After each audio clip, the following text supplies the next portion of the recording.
Hi guys, कैसे हैं आप सभी। उम्मीद करते हैं कि आप लोग बहुत अच्छे होंगे। आज की इस वीडियो में हम 6 नंबर से क्वेश्चन को सॉल्व करने वाले हैं। इससे पहले की वीडियो में हम जो है 5 नंबर तक क्वेश्चन करवा दिए थे।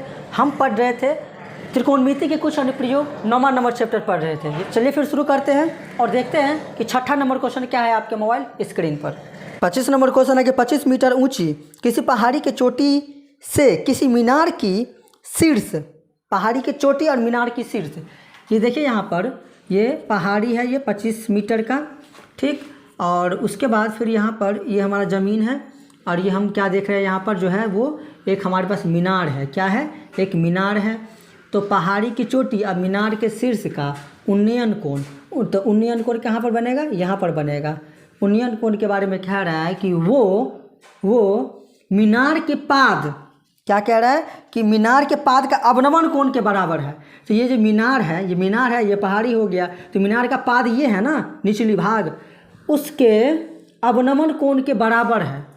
कौन? तो मीनार के जो, मीनार का जो चोटी और पहाड़ी के जो चोटी है उसका जो बन रहा था उन्नयन कोण यहाँ पर, उसके बारे में कह रहा है कि मीनार के पाद के अवनमन कोण के बराबर है। मतलब ये अगर थीटा है तो इस मीनार के पाद का अवनमन कोण ऊपर बनेगा, यहाँ पे बनेगा, तो ये भी थीटा हो जाएगा। और एक बात आप याद रखिए, बताए थे आपको पिछले वीडियो में कि जब दो समांतर रेखा जब काटती है एक तिर्यक रेखा दो समांतर रेखा को, तो यहाँ पर जो बनने वाली कोण होती है उसे हम क्या कहते हैं? एकांतर अंतः कोण कहते हैं। तो ये अगर थीटा है तो ये भी हमारा क्या हो जाएगा? थीटा हो जाएगा। और बोले थे कि अवनमन कोण और उन्नयन कोण आपस में क्या होता है? तो बराबर होता है, ठीक है। फिर आगे हमें कह रहा है, इसमें दिया गया है कि कोण के बराबर पाया जाता है तो मीनार की ऊंचाई ज्ञात कीजिए। हमें ये ऊंचाई ज्ञात करना है, किसका? मीनार का।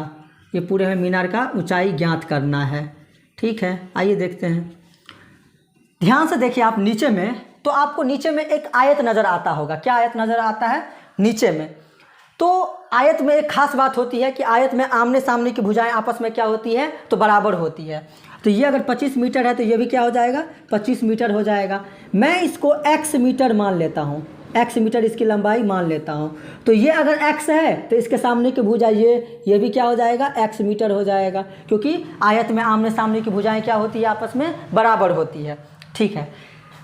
तो अगर मैं देखूँ यहाँ पर कि यहाँ से लेकर यहाँ तक की दूरी हमें नहीं पता है मीनार की, ठीक। ये तो पहाड़ी का हाइट का यहाँ तक हो गया, तो इसको मैं y मान लेता हूँ। क्या? y मीटर मान लेता हूँ यहाँ से लेकर यहाँ तक की दूरी को, ठीक है। यहाँ तक आप समझ गए होंगे। ऊपर में आप देखिए एक समकोण त्रिभुज बन रहा है। ऊपर में क्या बन रहा है? समकोण त्रिभुज, जिसमें कि आधार हमें पता है x मीटर, हमको लंब पता है कितना? y मीटर, ठीक है।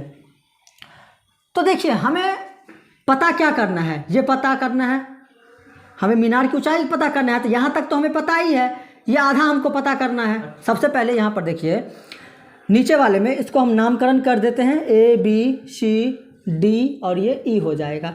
तो त्रिभुज ABC में हम क्या देख रहे हैं? त्रिभुज ABC में हम ये देख रहे हैं कि x हमें क्या करना है? दिया है, और यहाँ पर क्या है? 25 भी दिया है। तो लंब और आधार किसका फॉर्मूला होता है? तो tan थीटा का फॉर्मूला होता है क्या? लंब बटा आधार। लंब क्या है? 25 मीटर और आधार क्या है? x metre. समीकरण 1 मान लीजिए। पुनः आप देखिए फिर किस में? तो त्रिभुज ऊपर वाले में ADE में, त्रिभुज ADE में, उसमें हम क्या देख रहे हैं कि दो भुजा हमें पता है ना, y और x। तो लिए लंब हो गया या आधार हो गया। तो लंब आधार किसका फॉर्मूला? tan थीटा का फॉर्मूला। लंब क्या है? y, आधार क्या है? x। समीकरण 2 मान लीजिए। अब आप क्या कीजिए यहाँ से कि समीकरण 1 को बराबर कर दीजिए किसके? समीकरण 2 में। समीकरण 1 और 2 को बराबर कर दीजिए तो हो जाएगा 25 बटा x बराबर हो जाएगा क्या? तो y बटा x हो जाएगा यहाँ से। तो यहाँ से हम x से x को काट सकते हैं ना, तो 25 बराबर क्या निकला? y निकला। 25 बराबर y मीटर, सॉरी y बराबर 25 मीटर निकला। यहाँ से हम क्या देख रहे हैं कि y बराबर 25 मीटर जब निकला तो हम क्या कर सकते हैं यहाँ से? तो हमें क्या पता है? E और C जो है, E और C वो कैसे बना है? तो 25 और प्लस y को जब जोड़ देंगे, इतना और इतना को जोड़ देंगे तो EC पूरे लंबाई हमें निकल जाएगा, जिसमें 25 हमें तो पता ही है। Y का मान हम निकाले हैं कितना, 25 निकाले हैं, दोनों को जोड़ देंगे तो क्या हो जाएगा, 50 मीटर हो जाएगा। यही हमारा क्या हो जाएगा, फाइनल आंसर हो जाएगा। तो पूरे मीनार की ऊंचाई क्या निकला, 50 मीटर। मीनार E और C की ऊंचाई क्या निकला, 50 मीटर। इस तरह से आप बना सकते हैं। चलिए नेक्स्ट क्वेश्चन देखते हैं क्या है आपके मोबाइल स्क्रीन पर। वो हम मिस्टेक से 7 नंबर क्वेश्चन बता दिए हैं। और चलिए 6ठा नंबर क्वेश्चन अब देखते हैं। क्या कह रहा है कि एक ऊर्ध्वाधर स्तंभ 2√3 मीटर है। एक ऊर्ध्वाधर स्तंभ है, खड़ा एक स्तंभ है, कितना, 2√2 मीटर का है। ठीक है, 2√3 मीटर का है। क्या है, 2√3 मीटर का है एक ऊर्ध्वाधर। ये हमारा ज़मीन है। फिर कह रहा है आगे उसमें कि उसकी लंबाई की, उसकी जो परछाई की जो लंबाई है वो 2 मीटर है।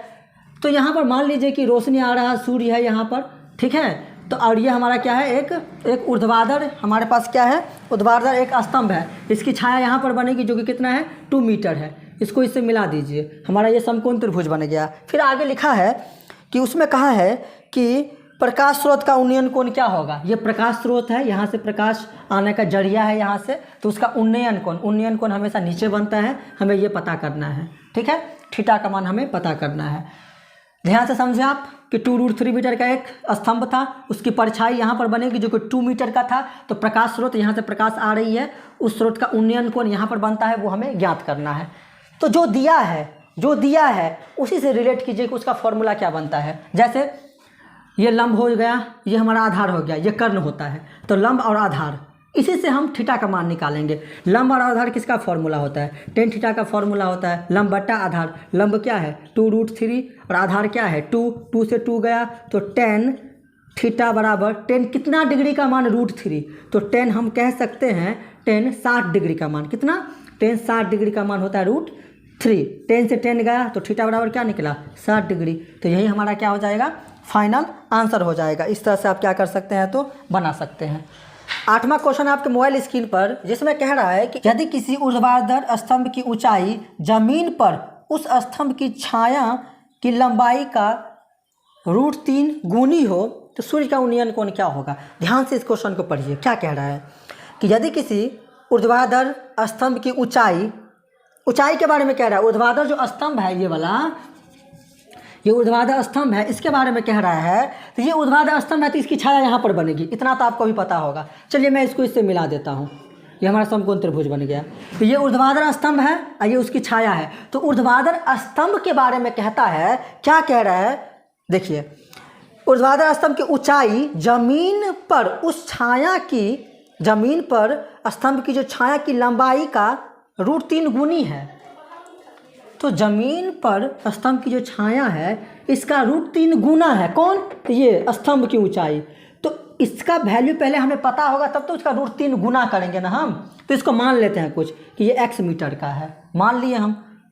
अब उसकी छाया का √3 गुना कर दीजिए, क्योंकि क्वेश्चन में कहा है कि √3 गुना है कौन, स्तंभ की ऊंचाई। तो छाया की लंबाई क्या है x मीटर, उसका √3 गुना कर दीजिए, √3 से क्या कर दीजिए, गुना कर दीजिए। हो गया काम हमारा, खत्म हो गया, ठीक है। तो फिर कह रहा है कि सूर्य का उन्नयन कोण ज्ञात कीजिए। यहाँ पर सूर्य है, यहाँ से रोशनी आता था, उसका उन्नयन कोण यहाँ पर बनता है, वो हमें ज्ञात करना है। जो दिया है, जो वैल्यू दिया है उसी से उसका मान निकलेगा। जैसे कि लंब और आधार, दो चीज़ हमें यहाँ पर दिया गया है। तो tan थीटा का फॉर्मूला लगा दीजिए, क्योंकि tan थीटा का ही फॉर्मूला होता है लंब बटा आधार। तो tan थीटा बराबर क्या होता है, लंब बटा आधार, मतलब √3x बटा में x से x गया तो बचा क्या, √3 बचा। क्या बचा, tan थीटा बराबर √3। तो दिमाग लगाइए, tan थीटा बराबर √3 कितना डिग्री का मान होता है। तो हम कह सकते हैं tan theta equal to tan कितना डिग्री का मान होता है, तो tan जो है वो 60 डिग्री का मान होता है, कितना, √3। tan से tan गया, थीटा बराबर क्या निकला, 60 डिग्री। इस तरह से आप क्या कर सकते हैं, तो निकाल सकते हैं बहुत आसान तरीका से। उम्मीद करते हैं कि यह क्वेश्चन आपको समझ में आया होगा। चलिए नेक्स्ट क्वेश्चन देखते हैं क्या है आपके मोबाइल स्क्रीन पर। 9 नंबर क्वेश्चन है कि एक AB जो है ऊर्ध्वाधर दीवार है, ठीक है, ये A और B खड़ा एक दीवार है, ठीक। आगे कहा है इसी में AB एक दीवार है, फिर उसमें कहा है कि जिसका B भाग जो है भूमि के संपर्क में है, B भाग जो है वो भूमि के संपर्क में है, ठीक है। ये भूमि के संपर्क में है, ये हमारा ज़मीन है, ठीक, भूमि है। फिर उसमें कहा है कि संपर्क में है AC जो है सीढ़ी जमीन में सी बिंदु पर टिकी हुई है। AC जो है वो क्या है, एक सीढ़ी लगा हुआ है जो कि ज़मीन पर एक सी बिंदु है जिस पर टिकी हुई है। ये सीढ़ी है, ये दीवार है, ठीक, ये हमारा ज़मीन हो गया। फिर आगे उसमें दिया गया है कि कोण ACB 45 डिग्री, ACB ये कितना है 45 डिग्री, बीच में C आ रहा है ना, तो C का मान होगा वो 45 डिग्री। फिर कह रहा है कि BC बराबर 5 मीटर, BC क्या है 5 मीटर है। तो आपसे क्या बोला है, तो हमें बोल रहा है कि CD की लंबाई क्या होगी, ये आपसे पूछा है, CD की लंबाई आपसे पूछा है। कैसे निकालेंगे, ध्यान से देखिए। तो जो बोल रहा है निकालने के लिए, जो दिया है उसके बारे में सोचिए। हमें बोल क्या रहा है, ये हमारा 90 डिग्री हो गया, ये हम जानते हैं कि ये P होता है, ये B होता है, ये H होता है। तो आपको दिया क्या है, बेस दिया है, पूछ क्या रहा है, H पूछ रहा है आपसे, हाइपोटेनस पूछ रहा है आपसे।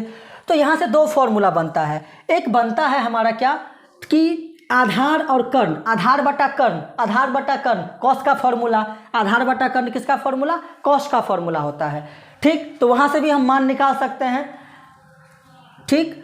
और दूसरा होता है कि कर्ण बटा आधार, कर्ण बटा आधार किसका फॉर्मूला होता है, तो सेक का होता है, वहाँ से भी हम निकाल सकते हैं। हम फिलहाल कॉस के थ्रू जा रहे हैं। तो कॉस कितना degree 45 degree equal to cos theta का फॉर्मूला क्या होता है, आधार बटा कर्ण, आधार क्या है आपके पास 5, कर्ण क्या है H माने हम, वो हमें निकालना है, ठीक है। अब यहाँ से देखिए कॉस 45 डिग्री का मान कितना होता है, 1 में √2 होता है, 5 बटा H रहने दीजिए, H को 1 से गुना कीजिए तो H, √2 को 5 से गुना कीजिए तो 5√2 मीटर, यही हमारा क्या हो जाएगा, तो फाइनल आंसर हो जाएगा। इस तरह से आप क्या कर सकते हैं, तो बना सकते हैं। उम्मीद करते हैं कि यह क्वेश्चन आपको बहुत अच्छा से समझ में आया होगा। चलिए नेक्स्ट क्वेश्चन देखते हैं, क्या है आपके मोबाइल स्क्रीन पर, और उसे हम सॉल्व करते हैं। अगर यह वीडियो आपको अच्छा लग रहा है, समझ में आ रहा है, तो वीडियो को एक बार लाइक करके अपने दोस्तों में भी इसे आप शेयर कर दीजिए। 10वां क्वेश्चन है आपके मोबाइल स्क्रीन पर कि यदि किसी मीनार की जड़ से, ये मीनार है हमारे पास, उसकी जड़ से कह रहा है क्या, उसकी जड़ से 100 मीटर की दूर किसी बिंदु पर, यहाँ पर कोई बिंदु है जो कि कितनी दूरी है, 100 मीटर की दूरी पर है ये बिंदु, ठीक है, ज़मीन पर। आगे पढ़ते हैं। 100 मीटर की दूर किसी बिंदु पर मीनार का जो उन्नयन कोण है वो 30 डिग्री है, तो मीनार का ऊंचाई ज्ञात कीजिए। तो इस मीनार का उन्नयन कोण, ये जो मीनार है उसका उन्नयन कोण कहाँ बनेगा, यहाँ पर बनेगा, जो कि कितना है 30 डिग्री है, ये 90 डिग्री हो गया। तो मीनार की हमें ऊंचाई ज्ञात करना है, जिसको हम H मान लीजिए, वो हमें ज्ञात करना है। कैसे ज्ञात करेंगे, ध्यान से देखिए। जो पूछ रहा है, जो दिया है उसी के बारे में सोचिए कि वो फॉर्मूला किसका बनता है। जैसे हमें लंब निकालना है, मतलब मीनार की ऊंचाई ज्ञात करना है, और दिया है आपको बेस, तो लंब बट्टा बेस, लंब बट्टा आधार किसका फॉर्मूला, tan का फॉर्मूला। थीटा के जगह पर 30 डिग्री यूज करेंगे इस बार हम, तो tan थीटा बराबर लंब बट्टा आधार, लंब क्या है H, आधार क्या है 100 मीटर है। tan 30 डिग्री का मान क्या होता है, तो 1 में क्या होता है, √3 होता है, H/100 ऐसे ही रहेगा। क्रॉस जब गुना करेंगे तो H को √3 से गुना करेंगे तो क्या होगा, √3H बराबर में क्या होगा 100 होगा। तो H इक्वल टू क्या हो जाएगा 100 ये गुना में है ना √3, इधर आएगा तो भाग में आ जाएगा, तो 100 बट्टा में √3 मीटर जो है वो हमारा क्या हो जाएगा, फाइनल आंसर हो जाएगा। उम्मीद करते हैं कि यह वीडियो आपको अच्छी लगी होगी। अगर अच्छी लगी तो वीडियो को एक बार लाइक करके चैनल को सब्सक्राइब कर दीजिए। मिलते हैं नेक्स्ट वीडियो में इसी तरह के क्वेश्चन को लेकर के और अगला क्वेश्चन को लेकर के। चलिए तब तक के लिए जय हिंद, जय भारत।